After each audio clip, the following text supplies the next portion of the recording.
Chers élèves, candidats à l'examen, bonjour. Merci d'être parmi nous dans cette nouvelle séance qui s'inscrit dans le cadre de la préparation à l'examen régional. Vous le savez maintenant, selon le cadre de référence, votre épreuve de français doit se composer de deux grandes parties, la première étant une étude de texte, la deuxième une production écrite. Alors pour aujourd'hui, nous allons travailler ensemble sur un exemple d'épreuve de la région de Daraa Tafilet et nous allons travailler premièrement sur une étude de texte. Je vous prie de suivre la lecture.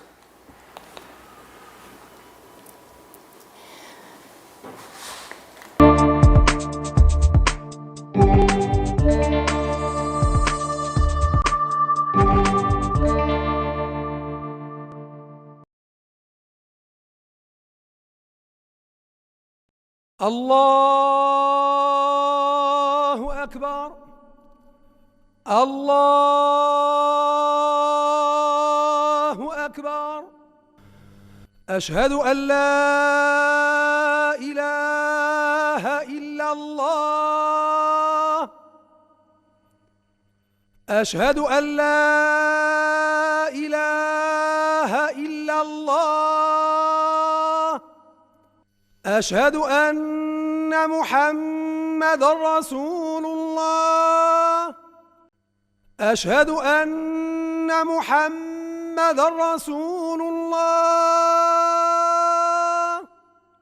حي على الصلاة حي على الصلاة حي على الفلاح حي على الفلاح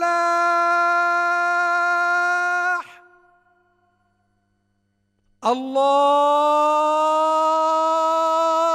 أكبر الله أكبر لا إله إلا الله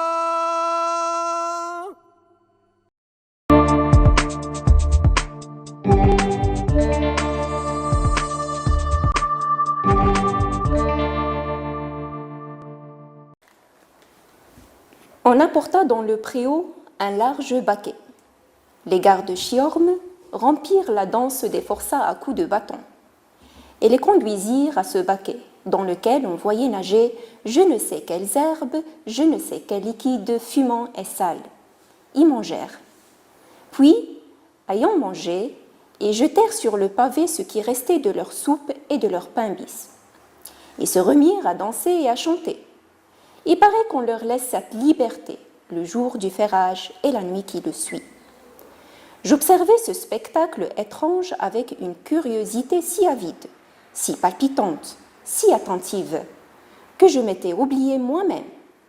Un profond sentiment de pitié me remuait jusqu'aux entrailles, et le rire me faisait pleurer. Tout à coup, à travers la rêverie profonde où j'étais tombée, je vis la ronde hurlante s'arrêter et se taire. Puis, tous les yeux se tournèrent vers la fenêtre que j'occupais. Le condamné, crièrent-ils tous en me montrant du doigt. Et les explosions de joie redoublèrent. Je restais pétrifiée. J'ignore d'où ils me connaissaient et comment ils m'avaient reconnue. Bonjour, bonsoir, me crièrent-ils avec leur ricanement atroce. Un des plus jeunes, condamné aux galères perpétuelles, face luisante et plombée, me regarda d'un air d'envie en disant « Il est heureux et sera rogné. Adieu, camarades. » Je ne puis dire ce qui se passait en moi. J'étais leur camarade en effet. La Grève est sœur de Toulon. J'étais même placée plus bas qu'eux. Ils me faisaient honneur. Je frissonnais. Alors, chers élèves, vous avez effectué la première lecture que j'appelle une lecture de découverte. Elle n'est point suffisante pour bien travailler et bien comprendre le texte. Alors, ce que je vous propose, juste après la première lecture, c'est de lire attentivement l'ensemble des questions J'insiste sur l'ensemble des questions, ça va vous permettre d'avoir une idée générale sur les questions qu'on vous propose. Par la suite, vous devez, ou bien je vous propose tout simplement de souligner, vous pouvez même noter sur le brouillon ce que vous trouvez important dans le texte. Et vous entamez une deuxième lecture. Cette fois-ci, ça doit être une lecture ciblée, une lecture sage, une lecture bien attentive. Voilà donc. Alors, vous avez effectué la deuxième lecture, que j'appellerai une lecture bien ciblée et attentive. Nous passons maintenant à l'analyse et au traitement des questions. Vous le savez sûrement, la première partie de l'épreuve qui est étude de texte est notée sur 10 points. Cette partie se compose elle-même de 3 autres parties. Première partie, la contextualisation. Cette partie est notée sur 2 points. D'accord? Elle se compose de 2 questions. Nous allons lire ensemble les questions pour avoir une idée sur cette étape de l'étude de texte. Alors, la première question, recopier et compléter le tableau suivant. À ce niveau donc, je vous prie, chers élèves, de bien faire attention à la consigne, parce que là, on vous demande d'abord de recopier le tableau et puis de le compléter. Donc, veillez à respecter les consignes.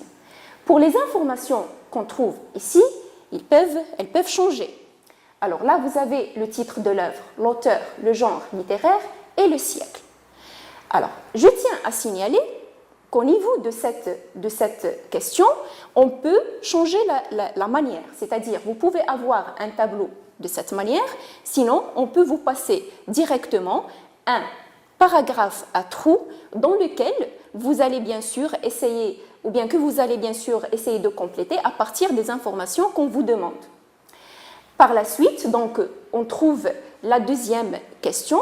C'est une question où vous devez situer le passage par rapport à l'œuvre, par rapport aux événements précédents. Alors, pour situer ce texte dans l'œuvre, répondez aux questions suivantes. Donc là, on vous donne 2 questions, on peut même vous donner 3 questions. Ces questions vont vous aider pour bien situer le texte par rapport aux événements précédents. Là aussi, alors on peut avoir ce type de questions au niveau de la situation du passage. On peut parfois vous demander tout simplement une question, vous passez une question directe, situer le texte par rapport aux événements, point final. D'accord? Même parfois, on vous propose des affirmations, des idées, et on vous demande de dire s'ils sont vraies ou bien fausses. Donc là, ce sont les différentes manières, d'accord, de proposer les questions qui s'inscrivent dans le cadre de la contextualisation. En tout cas, pour les 2 questions, vous devez vous baser bien sûr sur vos connaissances de l'œuvre et bien sûr sur le texte que vous venez de lire. Très bien. Alors, pour ces 2 questions, je vais vous proposer des réponses, d'accord? Et bien sûr, tout en se basant sur vos connaissances, vous allez réussir, bien sûr, cette étape. Alors, le titre de l'œuvre. Comment vous allez le savoir? Donc, tout simplement à partir des 2 lectures que vous avez effectuées. D'accord? Donc, vous allez pouvoir identifier à partir des indices. Assurément, bien sûr, vous avez travaillé avec vos profs tout au long de l'année sur les 3 œuvres. Donc, ça va être une tâche facile pour vous pour pouvoir identifier l'œuvre d'où on a tiré le texte. Alors, pour notre texte, donc, il est tiré du Dernier jour d'un condamné. L'auteur, donc, c'est Victor Hugo. Le genre littéraire, donc, c'est une œuvre qui appartient au genre littéraire qui est roman à thèse, d'accord? Et on vous demande ici le siècle. Alors, c'est le 19e siècle, puisque l'œuvre, elle était écrite et est apparue en 1828. Donc, voilà, donc, nous avons le 19e siècle. On passe à la deuxième question, celle de la situation du passage. Alors, à ce niveau, vous devez, chers élèves, vous baser sur une bonne connaissance de l'œuvre pour ne pas se tromper, d'accord? Et vous pouvez parfois chercher des indices dans le texte, mais ce n'est pas toujours le cas, parce que parfois le texte ne présente pas des indices qui vous permettent de situer. Donc, une bonne connaissance de l'œuvre va vous aider pour réussir cette tâche. Alors, là, nous avons le narrateur se trouvait dans une cellule à Bicêtre. D'accord? Pour la deuxième question, il assistait au ferrage des forçats. Vous pouvez dire il assistait au ferment des forçats et il y a des indices qui qui le montre pour la deuxième question. Passons maintenant. Alors, je rappelle, étude de texte se compose de 3 petites parties. La première partie est la contextualisation. On passe maintenant à la deuxième partie. Alors, la deuxième partie est l'analyse du texte. Elle est notée sur 6 points. Alors là, bien sûr, au niveau de ces questions, c'est plutôt un travail sur le texte. Ça n'empêche que parfois, on vous demande de vous baser sur votre connaissance de l'œuvre. Donc, il faut faire attention et il faut bien se concentrer. Alors, pour la première question qu'on vous propose, répondez par vrai ou faux. Lire attentivement le texte, le relire attentivement également, va vous permettre de répondre correctement. Alors, les gardes maltraitent les forçats. Pour que je puisse savoir si cette affirmation est fausse ou vraie, je dois revenir au texte et je dois également chercher les indices. D'accord? Donc, pour notre cas, donc, les gardes maltraitent les forçats. Alors, on va chercher tout à l'heure. On sert une nourriture de mauvaise qualité aux forçats. Il faut vérifier si ces affirmations sont fausses ou bien vraies. Justifiez votre réponse. Alors, faites attention, chers élèves, que parfois, une question contient deux parties. Alors, il faut faire attention pour ne pas rater, pour ne pas oublier de compléter la question. Ça, c'est un point important, d'accord? Donc, vous faites attention. Alors, justifiez votre réponse en relevant une expression dans le texte pour chaque phrase, d'accord? On passe donc à la question 4. Elle aussi se compose de 2 petites questions. Quel sentiment éprouvait le narrateur à l'égard des forçats qui dansaient? On doit chercher également une justification. D'accord? Donc, on doit chercher des indices dans le texte. À partir de l'énoncé suivant, la grève est sœur de Toulon, vous remarquez donc c'est un énoncé qui est tiré du texte, il est mis entre 2 guillemets. D'accord? Alors, dites, quelle sera la destination du narrateur et celle des forçats? Alors, à ce niveau-là, dans cette question, comme je l'ai dit tout à l'heure, parfois on vous demande de vous baser sur vos connaissances de l'œuvre. D'accord? Donc, à partir de l'énoncé, peut-être il n'y a pas d'indice dans le texte, mais il y a sûrement des choses que vous avez apprises, d'accord, avec vos professeurs et qui vont vous permettre de répondre correctement à cette question. Nous lisons toujours la suite des questions. L'énoncé suivant et sera rogné veut dire quoi? Est-ce qu'il signifie et sera pendu, et sera emprisonné ou bien il sera guillotiné? Choisissez et recopiez la bonne réponse. À ce niveau donc également, c'est une autre question qui demande qui fera appel à votre connaissance de l'œuvre. D'accord? Donc il faut faire attention à ce point. Pour la question 7, relevez dans le texte 2 mots appartenant au champ lexical de la prison, dont bien sûr le texte contient beaucoup de mots. On vous demande seulement 2, d'accord? Donc soyez précis en choisissant les mots qui servent à mentionner le champ lexical de la prison. D'accord? Nous arrivons donc à la 8e question et c'est la dernière question dans la deuxième partie de l'étude de texte. Identifier la figure de style contenue dans l'énoncé suivant.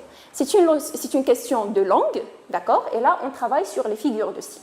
Vous avez eu l'occasion de travailler avec vos enseignants tout au long de l'année sur différentes figures de style et vous connaissez les indices de chaque figure de style, l'effet produit par chaque figure de style, donc ça va vous permettre de l'identifier facilement. Alors, leur rire me faisait pleurer. Parfois, la phrase ou bien l'énoncé relevé n'est pas suffisamment clair. Vous pouvez revenir sur le texte et, bien sûr, relire le contexte où va apparaître cette phrase. Sinon, on va chercher des indices dans l'énoncé lui-même sans devoir retourner au texte. Alors, nous avons lu ensemble l'ensemble des questions de la deuxième partie de l'étude de texte. Passons maintenant aux éléments de réponse. Concentration, d'accord, et recherche des indices à partir de vos connaissances et à partir du texte. Alors, répondez par vrai ou faux. Pour la première question, les gardes maltraitent les forçats. Alors, on sait à partir de la lecture que c'est vrai. Cherchons les indices parce qu'on nous demande de justifier. N'oubliez pas, la deuxième partie de la question, on nous demande de justifier. Donc, toute justification relevée du texte, vous la mettez entre guillemets.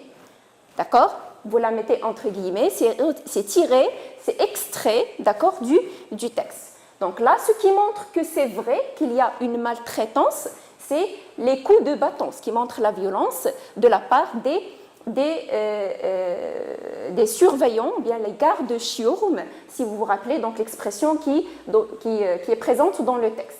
Deuxième affirmation, elle aussi est vraie, d'accord? Je ne sais quelle herbe dont je ne sais quel liquide fumant est sale. Vous voyez donc la manière dont il parle de cette nourriture qu'on présente à ces forçats, elle est plutôt négative. Nous pouvons mettre l'accent sur le mot sale, d'accord?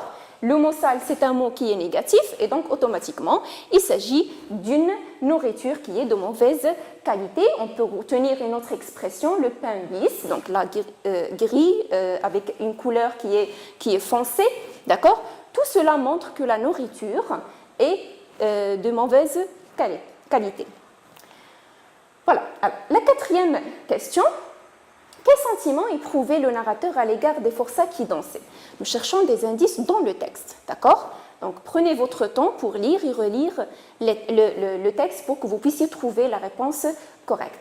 Le narrateur, dans ce cas, éprouvait de la pitié, de la compassion, d'accord? Il partageait la souffrance de ses forçats.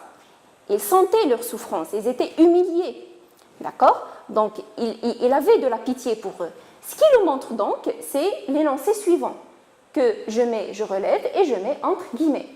Un profond sentiment de pitié me remuait.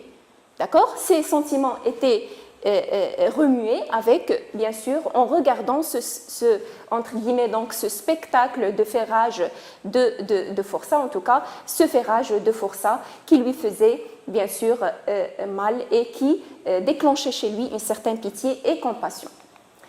La question numéro 5. À partir de l'énoncé suivant, la grève est sœur de Toulon. C'est une expression relevée du texte, vous l'avez sûrement identifiée. Dites quelle sera la destination du narrateur et celle des forçats. Comme je viens de dire, il y a des questions qui font rappel à ce qu'il y a dans le texte. C'est-à-dire, juste le texte vous permettra de trouver les réponses. Parfois, vous devez vous baser sur vos connaissances de l'œuvre. D'accord? Alors, à ce niveau, vous savez très bien, et à partir de ce que vous avez vu avec vos professeurs, que le narrateur ira à grève, la place de l'exécution, c'est la place de grève, c'est la place où il va être guillotiné, et les forçats seront envoyés à Toulon, au Beigne. D'accord? Ce sont des galériens, donc ils vont à Toulon. Voilà donc. À ce niveau, donc, comme je viens de dire, il faut se baser sur une bonne connaissance de l'œuvre, d'où la lecture de l'œuvre et d'où l'importance de la lecture de l'œuvre. Très bien. Alors, on passe à la question numéro 6. L'énoncé suivant, il sera rogné, veut dire il sera pendu, emprisonné ou bien guillotiné. Vous choisissez la bonne réponse. Là aussi, il faut se baser sur la connaissance de l'œuvre. D'accord? Ce que vous avez appris. Vous avez sûrement appris qu'il s'agit de la guillotine, c'est à quoi s'attaquait Victor Hugo dans cette œuvre. D'accord? Donc l'énoncé veut dire que le narrateur sera guillotiné relatif à la guillotine. On passe à la question numéro 7. Relevez dans le texte deux mots appartenant au champ lexical de la prison. D'accord? Alors, le champ lexical de la prison, on peut relever forçat, condamné, garde-chiot. D'ailleurs, c'est le lexique que vous avez utilisé au fil de l'étude de l'œuvre. Avec vos professeurs, sûrement, vous avez utilisé plusieurs mots qui appartiennent au champ lexical de la prison. Donc, ça va vous permettre d'identifier facilement le champ lexical qui est relatif à la prison ou bien le monde carcéral.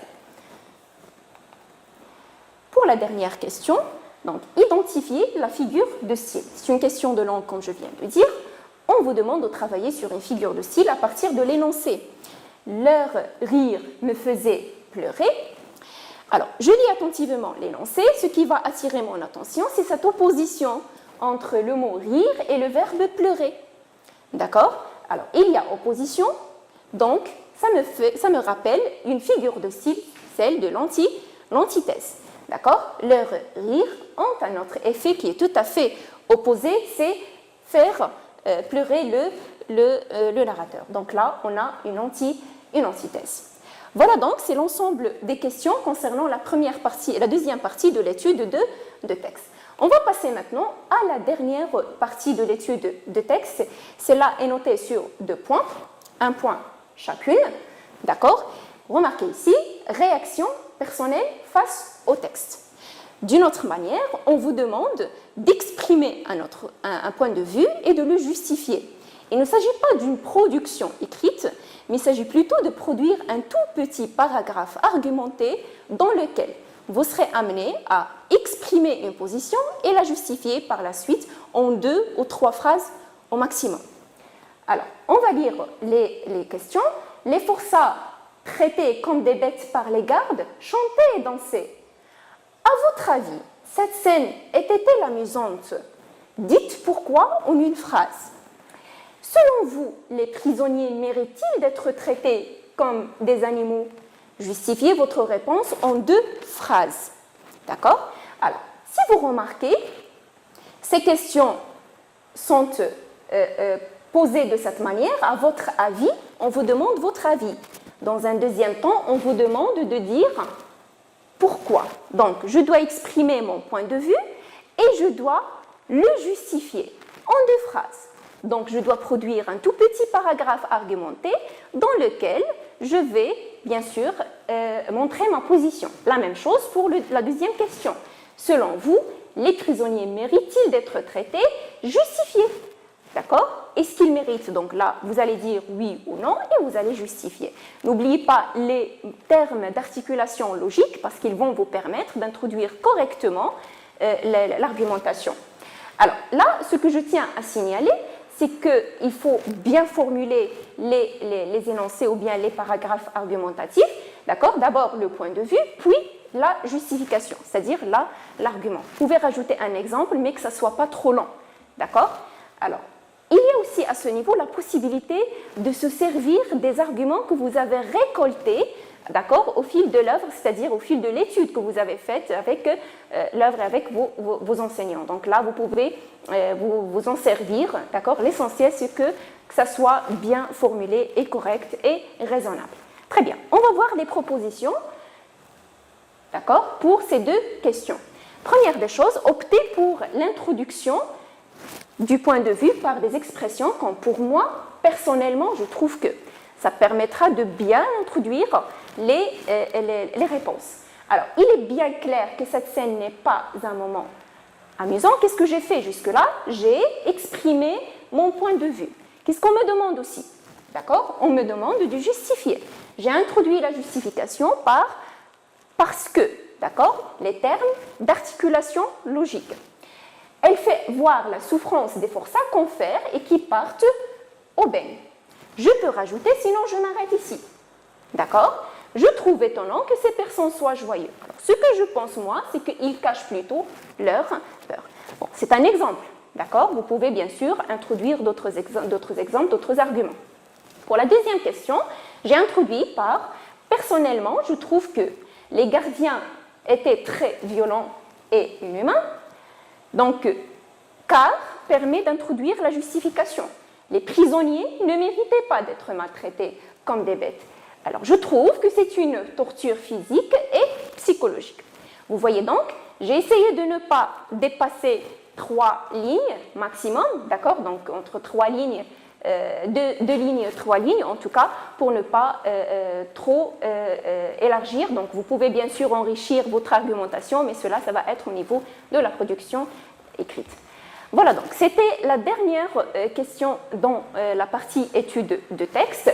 Avant de vous quitter, permettez-moi de vous présenter quelques conseils. C'est de bien lire le travail avant de le remettre, d'accord? Et ça va vous permettre de faire une autocorrection de vos erreurs. Parfois même, on oublie des éléments et on revient pour relire et pour les rectifier. Nous avons un autre conseil ici de bien présenter la copie. Faites attention à la manière dont vous présentez votre copie. D'accord? Une bonne présentation, c'est très très bien. Alors, et finalement, essayez d'écrire clairement. Le dernier conseil que je peux vous passer, c'est la bonne gestion du temps. D'accord? Donc, essayez de bien gérer le temps pour ne pas stresser finalement vers la fin de votre examen. Finalement, donc, je vous remercie et à très bientôt.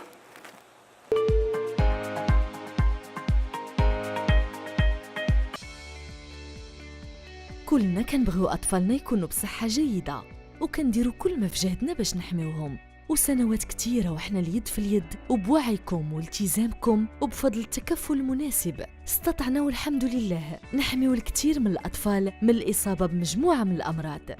واليوم وبالرغم من الظروف اللي كتعيشها بلادنا مع كوفيد-19 باقين مستمرين في تقديم الخدمات الصحية المرتبطة بتتبع الحمل والكشف المبكر عن بعض الأمراض من بينها داء السيدة والزهري أو المعروف بالنوار. هذا الكشف أو التحليلة اللي بسيطة سرية سريعة ومجانية هي المفتاح باش تحمي نفسك والطفل ديالك. في حالة لا قدر الله سيدتي كنتي مصابة بهذه الأمراض، راه وزارة الصحة كتوفر لك الأدوية اللازمة اللي كتمنع انتقال فيروس فقدان المناعة المكتسب والزهري من الأم للجنين، والتكفل كيشمل كذلك الولادة في ظروف كتراعي الحالة الصحية ديالك. ولهذا على جميع النساء الحوامل يتوجهوا للمراكز الصحية ويستفدوا من الخدمات الصحية اللي كتوفرها وزارة الصحة بالمجان. فما تردديش تجي للمركز الصحي اللي قريب ليك باش تستافدي من مراقبة الحمل ديالك ومن الكشف المبكر عن داء السيدة والزهري وتاخدي النصائح والتوجيهات ديال مهنيي الصحة، حيت راه كل ما كان الكشف بكري كل ما كان الطفل ديالك محمي أكثر. ونذكروك سيدتي أن المراكز الصحية خدت كل التدابير الوقائية والاحترازية الخاصة بمحاربة مرض كوفيد-19 باش تستقبلك في ظروف جيدة وتحميك وتحمي مهنيي الصحة. سلامتك وسلام طفلك هي أولويتنا.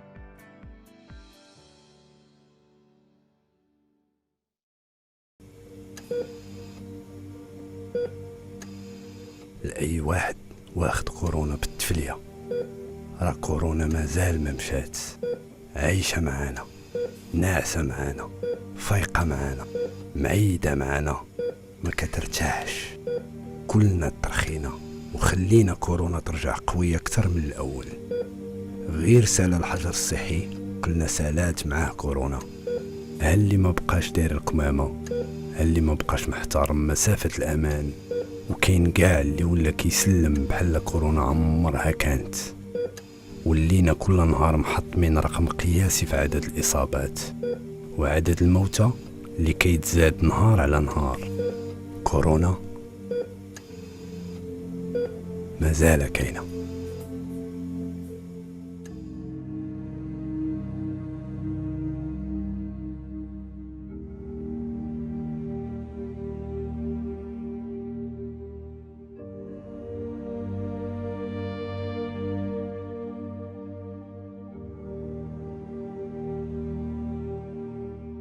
Afin d'accompagner la digitalisation de l'administration et pour faciliter l'accès des citoyens aux différents services, la Direction générale de la Sûreté nationale a lancé une nouvelle génération de cartes d'identité nationale électronique sécurisée et exploitable. Cette nouvelle génération de la carte nationale d'identité électronique est dotée d'éléments de sécurité qui empêchent sa falsification. Elle a l'avantage de vous permettre de prouver votre identité d'une manière rapide et sécurisée auprès des organismes publics et privés ou lors de l'accès aux services offerts par ces organismes via Internet, pour que personne ne puisse accomplir une transaction en votre nom, même s'il est en possession de votre carte d'identité. Avec cette nouvelle carte, les erreurs de saisie dans les données personnelles pourront être évitées. La nouvelle génération de la carte nationale d'identité électronique est dotée d'un code PIN qui vous est propre et qui vous sera remis avec la carte. La nouvelle carte peut être accordée aux mineurs, quel que soit son âge, sur demande de son représentant légal. Elle est devenue obligatoire à partir de 16 ans. Les pièces à fournir pour l'établissement de la carte d'identité n'ont connu aucun changement. En vue d'accélérer la procédure d'obtention de la nouvelle carte, la DGSN a mis à la disposition des citoyens le portail électronique www.cnie.ma, à travers lequel vous pouvez, si vous le souhaitez, remplir un formulaire de prédemande, prendre rendez-vous et suivre les étapes de réalisation de votre carte. La nouvelle génération de la carte nationale d'identité électronique, une utilisation plus simple et plus sécurisée au service du citoyen.